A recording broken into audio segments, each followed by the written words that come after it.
वहाँ उन्हें मारा जा रहा है। इन सब बिंदु पर हम बात करेंगे। भाजपा के जो युवा नेता हैं, आलोक रंजन उर्फ छोटे हैं, ये अपना खुद परिचय देंगे और लोगों को बताएंगे कि क्या करना चाहिए और क्या नहीं होना चाहिए बांग्लादेश के साथ अभी फिलहाल। सभी सनातनी भाइयों को, बहनों को और मेरा सबसे प्रणाम है और सबको प्रणाम। और मैं आलोक रंजन, भाजपा व्यापार प्रकोष्ठ बिहार प्रदेश का संयोजक हूँ। और ये जो घटना आप देख रहे हैं, लगातार हिंदुओं पे अत्याचार, बांग्लादेश में हमारे हिंदू भाई सुरक्षित नहीं है। तमाम संगठन के लोगों के द्वारा आज आरा में एक दिवसीय धरना प्रदर्शन भी किया गया है इसके खिलाफ में। हमारे सभी संगठन के लोग, हिंदू भाई लोग इस महाधरना में शामिल हुए थे।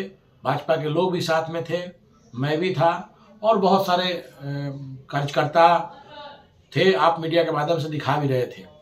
मैं एक चीज़ देख रहा हूँ कि जहाँ भी मुस्लिम समुदाय के लोग, थोड़ी सी जिनकी संख्या बढ़ जाती है, तो वो हमारे हिंदू भाई जहाँ कमज़ोर पड़ जाते हैं उनको प्रताड़ित किया जाता है, धर्म परिवर्तन के लिए मजबूर किया जाता है, माताएं बहनें का अस्मिता से खिलवाड़ किया जाता है, बच्चों को धर्म परिवर्तन के लिए प्रेरित किया जाता है।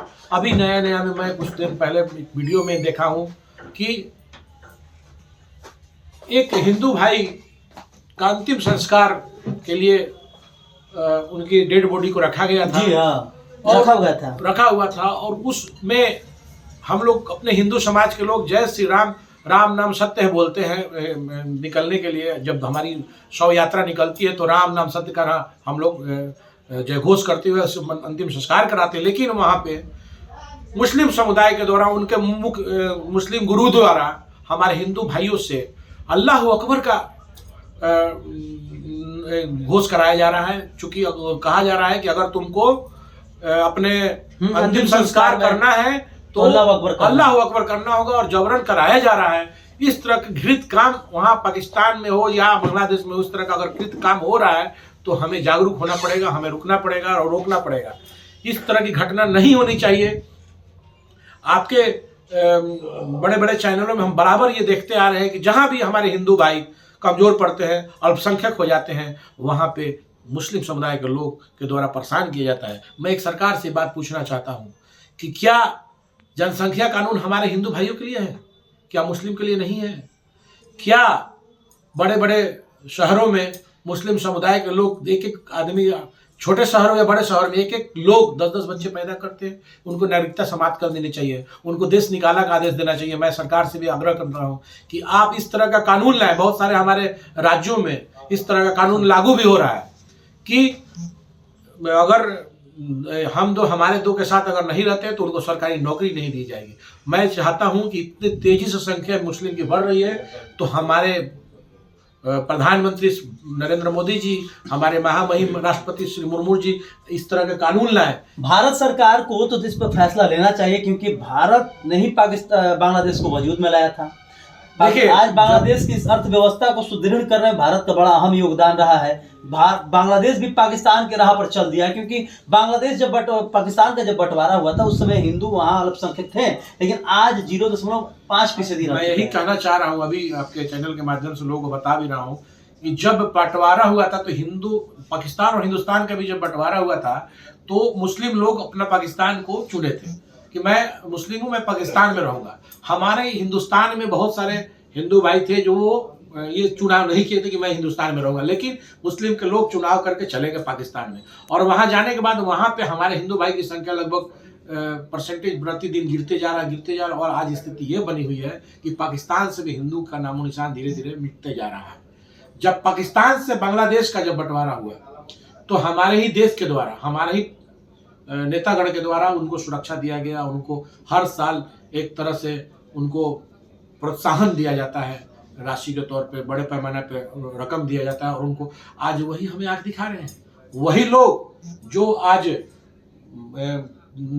उनका नेस्तनाबूद बीत रहा था तो पाकिस्तान, भारत ने उनको बहुत कुछ खत्म कर दिया था। भारत के द्वारा अभी फिलहाल अडानी के द्वारा जो बिजली सप्लाई किया जाता है उस पर भी कटौती किया गया है। अब उससे बांग्लादेशी के खिलाफ है कि क्योंकि सबसे बड़ी बात है कि वो बिजली का बकाया नहीं दिए। जब से शेख हसीना वहाँ सत्ता से बेदखल हुई है, वहाँ की स्थिति जो है काफी अस्त व्यस्त हो चुका है। अगर स्थिति अस्त व्यस्त हो गया तो आप हिंदू को प्रताड़ित करके आप स्थिति को सुधार नहीं सकते। उन लोगों को समझना चाहिए शेख हसीना को जब आफत आई तो हिंदुस्तान में आकर शरण लेती है। हमारे हिंदू भाई हमारे प्रधानमंत्री जी शरण देते हैं, आप ये समझते नहीं है। उसके बाद आप अडानी जी ने बिजली कट किया। मैं तमाम बड़े उद्योगपतियों से कहता हूं जो भी आप लोग मदद कर रहे हैं उसको बंद कराएं। मैं भारत सरकार से भी कहता हूं कि इस तरह का मदद करना देना बंद कर दे। क्रिकेट टूर्नामेंट जो हम लोग आईपीएल के माध्यम से लेते थे, मैं उन लोगों से भी अपील करता हूं कि आप पूरा का पूरा बाइकाट करें, उनको आर्थिक मार करें, ताकि हमारे हिंदू भाई सुरक्षित हो। और अगर एक हिंदू को परेशानी होगी तो यहाँ पे सब हिंदू बौखला जाएंगे। और हमें लगता है कि अगर इस तरह का और काज होता है तो बॉलीवुड एक वर्ग है जो कि कभी एक सेकुलर लोगों पर कुछ होता है, सेकुलर वर्ग है, वो कभी विरोध में नहीं आता है। और एक समाज वर्ग पर कुछ होता है तो पूरा लोग पोस्ट करना शुरू कर देते हैं। आज बांग्लादेश में हिंदुओं पर हो रहे अत्याचार के खिलाफ किसी का कोई ट्वीट या रिएक्शन दिखाई नहीं दे रहा है। देखिए, बॉलीवुड ही नहीं, पूरे सत्ता में जो हमारे विरोधी पार्टी बैठे हैं उस तरह के लोग भी है मानसिकता वाले कि अगर मुस्लिम पे कुछ होता है तो तुरंत एक्शन में आते हैं, नाराबाजी करते हैं, जाम करते हैं और प्रदर्शन करते हैं। लेकिन आज ये हुआ है तो सभी लोग चुप बैठे हुए हैं। हमारे राहुल गांधी जी से एक पीस टिप्पणी क्या आया है, आज तक नहीं आ रहा है। बांग्लादेश के में हिंदुओं के खिलाफ इतना हो रहा है, क्या तेजस्वी यादव ने आज तक कुछ बोला है? नहीं बोला। उन लोगों को केवल वोट बैंक से मतलब है, उनको अगर बोलेंगे तो उनको मुस्लिम लोग वोट नहीं देंगे, उनका डर है। तो मैं उन लोगों से भी आग्रह करता हूं कि आप भी संभल जाएं और आप केवल हिंदू वोट, मुस्लिम वोट के चक्कर में पड़ के हिंदुओं को परेशान न करें, नहीं तो हिंदू जग चुके हैं। और आज बॉलीवुड इतने बड़े बड़े कलाकार, बड़े बड़े सितारे बैठे हैं, उनको भी बोलना चाहिए, उनको भी आवाज उठाना चाहिए। वो उठा नहीं रहे, आराम से अपनी दुनिया में मस्त मगन है। तो मैं कहता हूं अगर हिंदू नहीं रहेंगे तो उनको फिल्म देखने वाला कौन बचेगा? क्या पाकिस्तान में उनकी मूवी देखी जाती है? क्या अफगानिस्तान में मूवी देखी जाती है? क्या बांग्लादेश में मूवी देखी जाती है? हमारे हिंदुस्तान से उन लोगों का जीवनोपार्जन होता है और उनकी मूवी को देखते हैं लोग यहाँ के। मैं इनसे भी आग्रह करता हूँ अगर ये नहीं सुधरते हैं तो पूरे बॉलीवुड में जो किंग खान भाई लोग बने हैं उनका मूवी देखना बंद करें, बाइकाट करें, उनको भी आर्थिक मार दे। मैं आप सबसे चैनल के माध्यम से, आपके यूट्यूब के माध्यम से जो भी सनातनी भाई सबसे आग्रह करते हैं, नम्र निवेदन हाथ जोड़ के करते हैं, अगर हमारे हिंदू भाइयों पे अगर इस तरह का अत्याचार हो रहा है तो आप यहीं से बैठे बैठे आप अपना जो भी एक सवाल और रखना चाहता हूं। मुस्लिम लोग हैं अभी बटेंगे तो कटेंगे की बात की जाए, जो धीरेन्द्र शास्त्री हैं उनका एक पद यात्रा निकला हुआ है, वो खुद बटेंगे तो कटेंगे का नारा। पहली बार ऐसा हुआ होगा कि देश में किसी मुख्यमंत्री के टैगलाइन को प्रधानमंत्री दोहरा रहे हैं। यानी उत्तर प्रदेश के योगी आदित्यनाथ ने कहा था कि बटेंगे तो कटेंगे उत्तर प्रदेश में, लेकिन प्रधानमंत्री नरेंद्र मोदी ने इसे राष्ट्रीय स्लोगन बना दिया भारतीय जनता पार्टी के लिए। ये बटेंगे तो कटेंगे क्या है? देखिए, ये बटेंगे तो कटेंगे बांग्लादेश के बाद योगी जी ने ये दिया था नारा चुनाव से कुछ दिन पहले कि बटेंगे, हिंदू के पक्ष में ये बात रखी गई थी कि हिंदू अगर बटेंगे तो कटेंगे। तो मैं नरेंद्र मोदी जी ने भी इस नारा को राष्ट्रीय स्लोगन दिया और उन्होंने भी ये कहा कि बटेंगे तो कटेंगे। तो बटेंगे तो कटेंगे मतलब साफ है कि अगर हिंदू भाई अगर बटते हैं तो मुस्लिम भाई काटेंगे, क्योंकि उनकी संख्या बहुत तेजी से बढ़ती जा रही है और हम लोग एक हम दो हमारे एक के नारा के साथ जी रहे हैं। हम लोग जनसंख्या नियंत्रण कर रहे हैं, लेकिन उन लोगों की जनसंख्या प्रतिदिन बढ़ते जा रही है। इस तरह से बढ़ते जाएगी तो आज आने वाले समय में कुछ ही समय के बाद हमारा देश भी गुलाम हो जाएगा और मुस्लिम राष्ट्र बन जाएगा। इसलिए मोदी जी और हमारे योगी जी ने नारा दिया है बटेंगे तो कटेंगे, और एकजुट होकर सभी हिंदू भाई सनातनी एक होकर इस नारा को बुलंद कर रहे हैं और सब लोग समझदार हैं। आज जो भी विपक्ष की पार्टी है वो हम लोग के साथ नहीं खड़ी हो रही है, लेकिन मैं उनसे भी आग्रह करता हूं कि आप भी हिंदू हैं, आप तेजस्वी यादव आप भी हिंदू हैं, आप राहुल गांधी आप भी हिंदू हैं, तो आप अपने राष्ट्र के साथ साथ अपने सनातन को भी बचाएं, सबके साथ रहें, क्योंकि हिंदू हैं आप। अगर आप हिंदू नहीं है तो ठीक है, आप मुस्लिम है तो कोई नहीं, आप डायरेक्ट खुलेआम बोलिए कि मैं मुस्लिम हूँ। आप फिर क्यों टीका लगाते हैं, फिर क्यों जनेऊ धारण करते हैं? आप अगर हिंदू हैं तो हिंदू के साथ डटे रहिए और बटेंगे तो कटेंगे नारा के साथ आप भी जुड़िए और हिंदू को सुरक्षा प्रदान करिए। यही देश ही नहीं, हमारे अलग भी देश में अभी कुछ दिन पहले देखिए आप, कनाडा ने तो समर्थन किया बांग्लादेश में हो रहे मुसलमान जो हिंदुओं पर अत्याचार के खिलाफ, कनाडा ने समर्थन किया है। कनाडा ने किया। अब मैं सभी बड़े बड़े मुल्कों से, बड़े बड़े देशों से, अमेरिका से, सबसे मैं ये विनती करता हूँ, आग्रह करता हूँ कि हमारे माध्यम से और भी बहुत लोगों के माध्यम से जाए, सब लोग समर्थन करें। सनातन की रक्षा करना उनके लिए भी जरूरी है जितना हमारे लिए जरूरी है।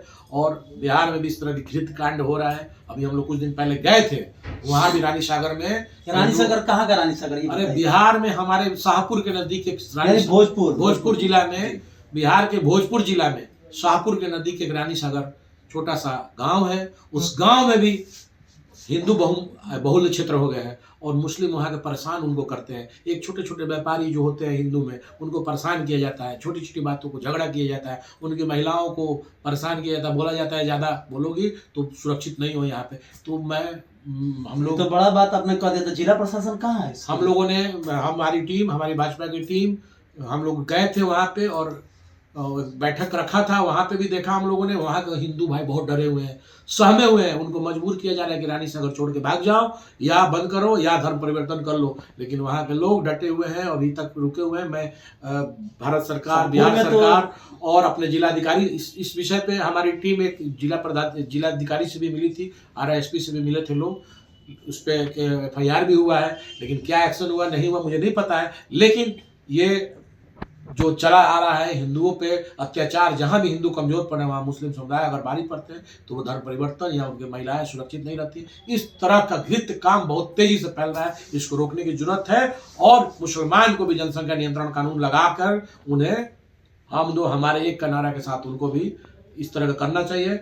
नहीं तो फिर उन्हें अपने हमारा हिंदुस्तान को हिंदू राष्ट्र घोषित करे और यहाँ से जो भी मुस्लिम है मुसलमान देश में चले जाए, पलायन करे। मैं यही कहना चाहता हूँ, ज़्यादा विशेष नहीं कहना है। जय हिंद, जय भारत, जय श्री राम। तो आपने सुना आलोक जी को, जिस तरीके से बांग्लादेश में हो रहे हिंदू पर अत्याचार, साथ में पाकिस्तान में हो रहे हिंदू पर अत्याचार के खिलाफ पूरा देश के एक जो वर्ग है वो इस बार पूरा आक्रोशित है। बांग्लादेश के साथ जो कई समझौते होते हैं, सरकार को तत्काल प्रभाव से उसे हटाना चाहिए ताकि बांग्लादेश को अकल ठिकाने आए। जिस तरीके से अडानी ने पावर कट किया क्योंकि उन्होंने पैसा नहीं मिल रहा था, और IPL में बांग्लादेशी खिलाड़ियों का जब विरोध हुआ तो कई पाकिस्तानी और कई बांग्लादेशी खिलाड़ी ट्वीट करना शुरू कर दिया और भारत विरोधी नारे लगाने लगे। तो बांग्लादेश को यदि सही तरीके से उनको एक टूक जवाब देना है तो भारत उसकी अर्थव्यवस्था को पूरी तरीके से किनारे कर दे, बांग्लादेश अपने होश ठिकाने आ जाएगा। बहुत बहुत धन्यवाद।